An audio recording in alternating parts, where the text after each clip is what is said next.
Barchamizga a'lo kayfiyat hamroh bo'lsin deymiz. Qadrli muxlislar, tomosha qilayotganingiz Assalom Buxoro dam olish dasturi va dasturimizni ayni damda suhbat bilan davom ettiramiz. Demak, suhbatdoshlarimiz bilan tanishtirib o'tsak, suhbatdoshlarimiz Buxoro davlat tibbiyot oliygohi professori Muslima Abdullayeva hamda ushbu oliygohning talabasi Kamola Uroqova bo'ladilar. Assalomu alaykum, xush ko'rdik. Assalomu alaykum. Dasturimizda xush ko'rdik. Yana bir marta tongingiz xayrli bo'lsin deymiz. Rahmat.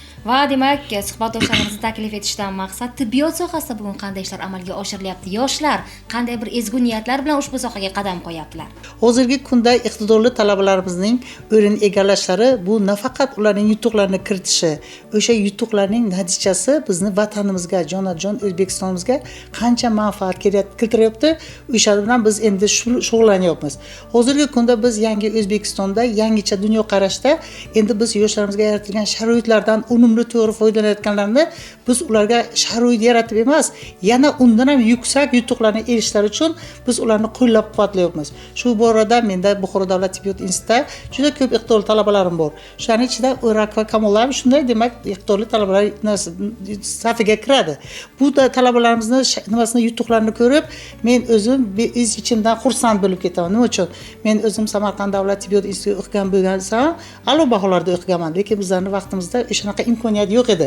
Hozir bular tilni bilganliklari uchun til sertifikatini olyaptilar. Til sertifikatini olganlari uchun ham o'sha institutda o'qib, o'sha davlat stipendiyasini olyaptilar. Ham unga qo'shimcha yana demak bir oklad, o'sha yana shuncha har oyga demak til sertifikati uchun stipendiya olyaptilar. Bundan tashqari har xil demak stipendiya nomzodlari bo'lyaptilar. Hech qanday bunda o'sha o'z ustida ishlagan, o'sha qilgan ilmiy ishlari, o'sha erishgan yutuq natijalarini hammasini demak oddiy stipendiya uz saytiga yuklab, o'sha institutimizni demak rahbariyati tomonidan qo'llab-quvvatlashlar, tashkil qilgan to'garaklar, shularda ishlab olib borayotgan laboratoriyadagi ishlar natijasida bular o'z yana shunday yuqori natijalarga erishyaptilar va yaqinda Xudo xohlasa ana shu bizni O'rak va Kamola shogirdim Ibn Sino stipendiyantiga hujjatlarni topshirdilar. Va biz albatta buni yaxshi natijalar bilan kutib qolamiz. Albatta, hozir Mehrinso, mana iqtidorli yoshlarga yaratilgan imkoniyatlar haqida fikrlarni tingladik. Keling endi Kamolani o'zlaridan tinglasak. Qanday yutuqlarga erishdingiz hozirga qadar? Ayni paytda nechinchi bosqich talabasisiz? Hozir men 5-bosqich talabasiman. Xalqaro olimpiadaga qatnashganman. Birinchi o'rinni olib va boshqa konferensiyaga qatnashganman. Shu morfologiya bo'yicha va boshqa infeksionniy kasallar bo'yicha ham qatnashganman. Xo'p, ustozim menga ilmiy maqolalar va tezis bilan konferensiyalarga qatnashishni o'rgatdilar va hozir men til sertifikat bilan ega bo'lib, qo'shimcha davlat stipendiyasini olyapman. Qanaqa xalqaro konferensiyalarda ishtirok etyaptilar hozirgi kunda talabalaringiz? Juda to'g'ri. Hozirgi kunda ayniqsa Buxoro davlat tibbiyot instituti bu kampus. Nima deganda kampus? Ko'pchilik ana hozirgi kunda Turkiyada, Angliyada kampus bor, Yevropada bor. O'zbekistonda yakta yagona Buxoro davlat tibbiyot instituti kampus. Bu kampus deganning ma'nosi shuki, ham o'sha yerda o'quv protsessi bo'ladi, ham laboratoriya, ham davolash, ham klinika. Hammasi ichida. Keyin sport majmuasi ham ichida bor. Endi shunaqa chiroyli bir kampusimiz qurilgandan keyin albatta bizlarning institutimizda har kuni konferensiya. Konferensiya ham O'zbekiston miqyosida emas, jahon miqyosida, Yevropa miqyosida ana shunday xalqaro konferensiyalar ko'p tashkil qilyapmiz. Shu konferensiyalarni tashkil qilishimizdan maqsad talabalarimizga endi qanday ilm qilishni, ilmiy maqola qanday yozishni, tezis qanday yozishni, o'shalarda qatnashish, konferensiyalarda qatnashishni, demak, to'g'ri o'shalarni tushuntirib ishlarni olib borib, yo'l-yo'riq ko'rsatyapmiz. Hozirgi kunda Buxoro davlat tibbiyot institutida bu O'rak va Kamolaga o'xshagan ko'p talabalar iqtidorli ko'p. Yaqinda biz o'zimni yana bitta shogirdim Oripov Dilshod Qozog'istonga borib, o'sha yerda demak xalqaro olimpiada qatnashib birinchi o'rinda olib keldi. Biz shunday xursand bo'lib ketdik, to'g'risi.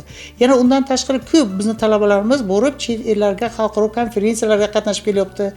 Ana yaqinda nimada konferensiya bo'ldi Latviya, Litvalarda, keyin Qozog'istonda, Sankt-Peterburgda, hamma demak o'sha chet el Turkiyada konferensiyalarda borib qatnashib, ular demak muvaffaqiyatli bir o'rinlarni egallab kelyaptilar va ular o'sha yerdagilar bizlarni Buxoro davlat tibbiyot institutimizni ilmiga, Buxoro shahrining ilmiga tan beryapti.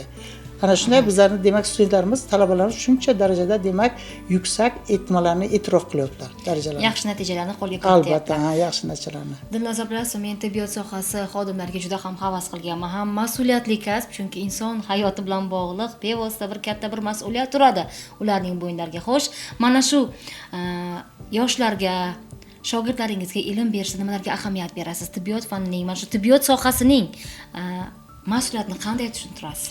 Men har doim ma'ruza o'qiyotganda talabalarga birinchidan hayotdan boshlayman.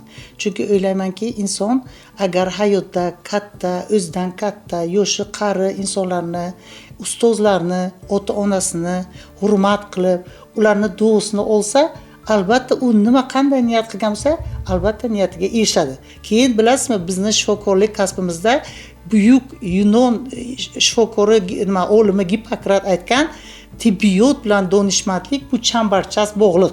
Bunda tibbiyot xodimi faqat kuchli bilimga, kuchli tajribaga ega bo'lish bilan birga u chiroyli qalb egasi bo'lish kerak. Chunki kasal bemor unga najot bilan qaraydi.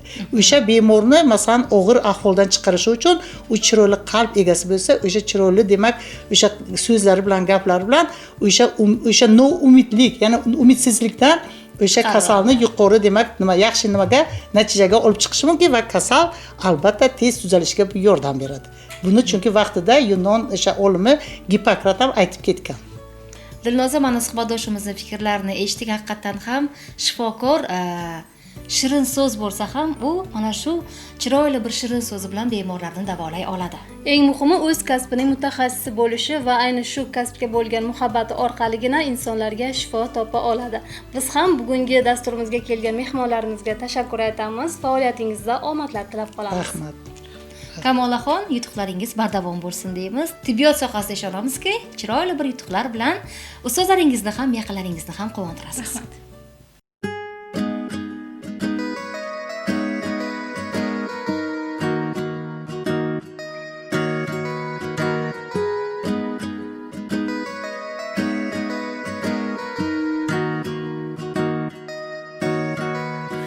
Tor ko'chaning tor yo'lchasida sevganim bor, ey bir kulbasida.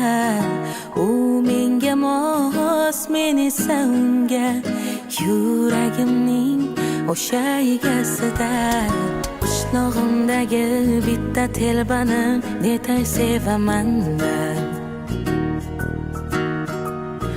Yurak talpinar, talpinar u tomon netay sevaman man.